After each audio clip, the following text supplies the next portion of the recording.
विहान, तुम कब मेरी बात सुनोगे? आखिर मैं तुम्हारी पत्नी हूँ, रूबी ने गुस्से में विहान से कहा। विहान बिना बोले घर से बाहर निकल गया। अब ऐसा हर दिन होता है। रूबी अपनी सास सुलोचना जी की बहुत इज्जत करती थी, लेकिन सुलोचना जी हमेशा उसे नीचा दिखाने की कोशिश में लगी रहती थी। आज भी वही रूबी ने सुबह जल्दी उठकर नाश्ता बनाया। विहान को सूजी का हलवा बहुत पसंद था, इसलिए उसने नाश्ते के साथ हलवा भी बनाकर सभी को परोस दिया। उसके ससुर रमेश जी ने सुलोचना जी को टोकते हुए कहा, ये क्या फजूल खर्ची है, सुबह सुबह देसी घी का हलवा। सुलोचना जी ने रूबी को डांटते हुए पूछा, क्यों बहू, ये देसी घी क्या तेरे मायके से आया है? माँ जी, वो इन्हें हलवा बहुत पसंद है ना, इसीलिए थोड़ा सा बनाया है। ये कहकर रूबी विहान की तरफ देख रही थी, शायद वो कुछ बोले। तभी सुलोचना जी ने कहा, मैं सब जानती हूँ, मेरे बेटे का बहाना करके खुद खाने का मन होगा।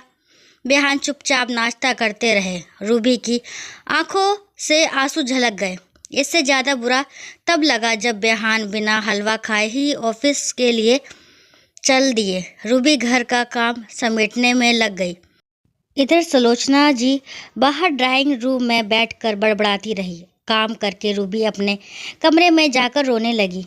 कितने नाजों से पाला था उसे उसके पापा ने, उसे आज भी याद है। एक बार उसने गाजर का हलवा बनाने के लिए कहा था, लेकिन माँ ने सूजी का हलवा बना दिया।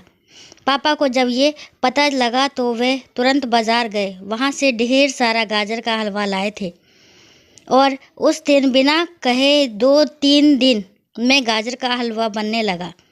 आज उसे सूजी के हलवे के लिए कितनी बातें सुनाई जा रही है।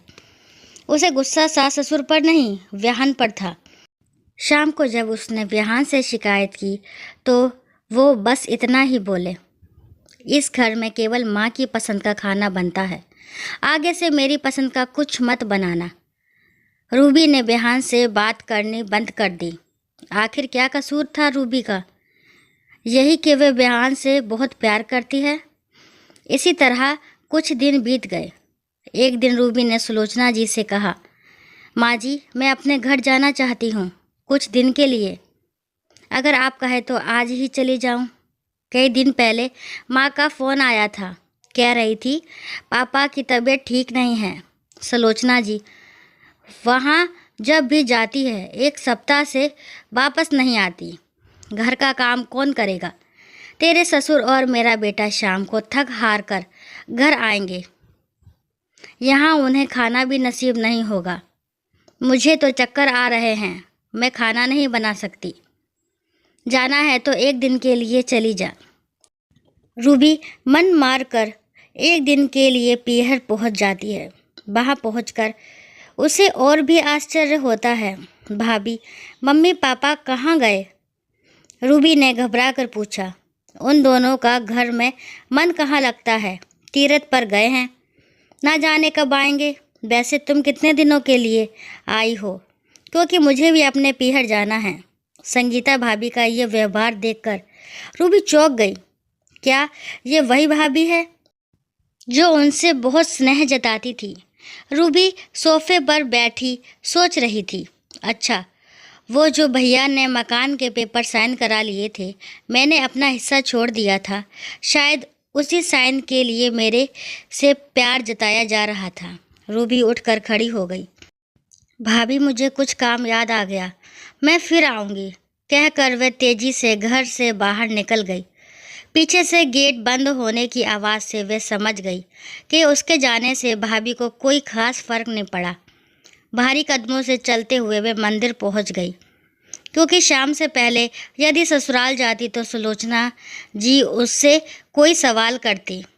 मंदिर में जाकर उसने भगवान के दर्शन किए, बस ना कुछ मांगा ना कुछ बोला।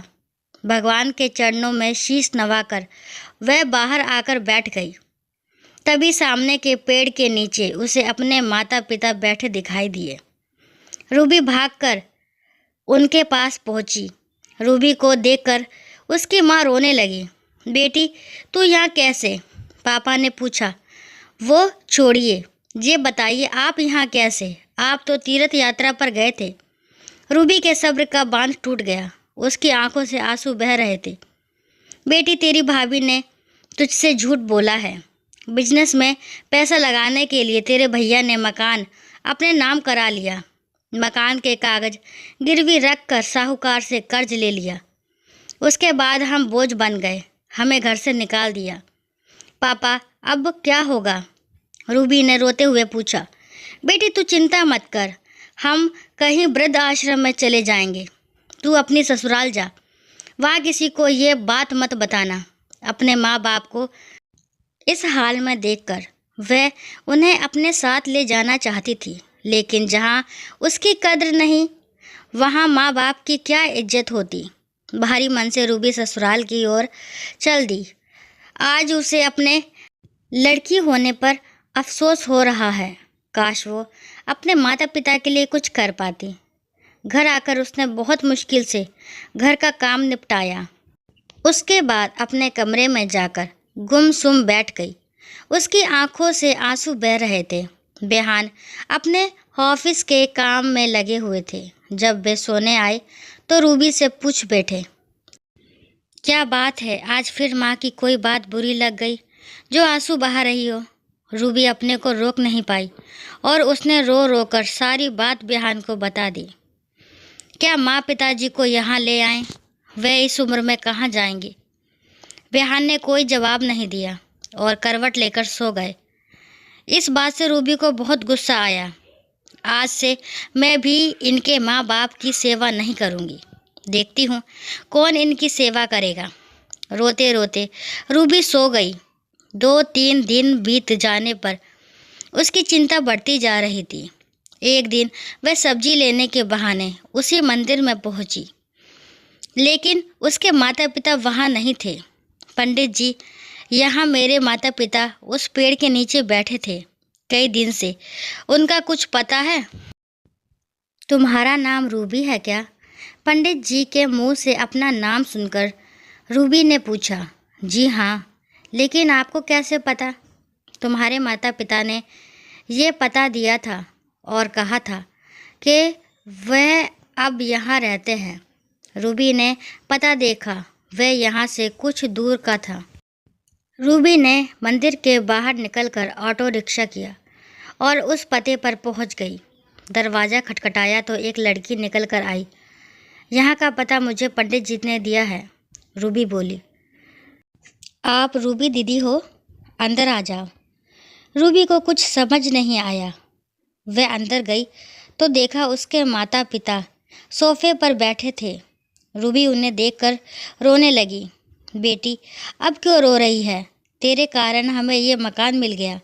रूबी आश्चर्य से उनका चेहरा देखने लगी। लेकिन माँ, आप यहाँ कैसे?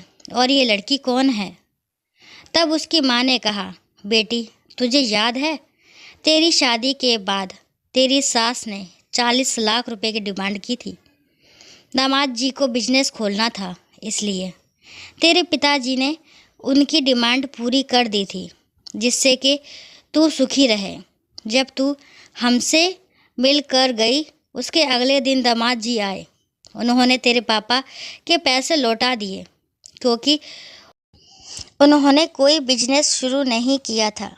तेरे पापा ने मना भी किया, लेकिन वे नहीं माने। उसके बाद उन्होंने प्रॉपर्टी डीलर से मिलकर 2 दिन में ये मकान खरीद दिया। साथ 6 लाख रुपए बच गए। इससे उन्होंने ये लड़की नौकरी पर रखवा दी जो हमारी केयर करेगी। लेकिन माँ, उन्होंने मुझे तो कुछ नहीं बताया। रूबी की आंखों से आंसू बह रहे थे। वह रोते हुए वहाँ से अपने घर आ गई। घर आकर वह सोच रही थी, विहान ने कभी उसके लिए आवाज़ नहीं उठाई, लेकिन मेरे माता पिता के लिए इतना कर दिया जो कि कोई सगा बेटा भी नहीं कर सकता। रात को उसने बेहान से पूछा, आपने ऐसा क्यों किया? अगर माँ जी को पता लग गया तो क्या होगा? बेहान का जवाब सुनकर रूबी रोने लगी।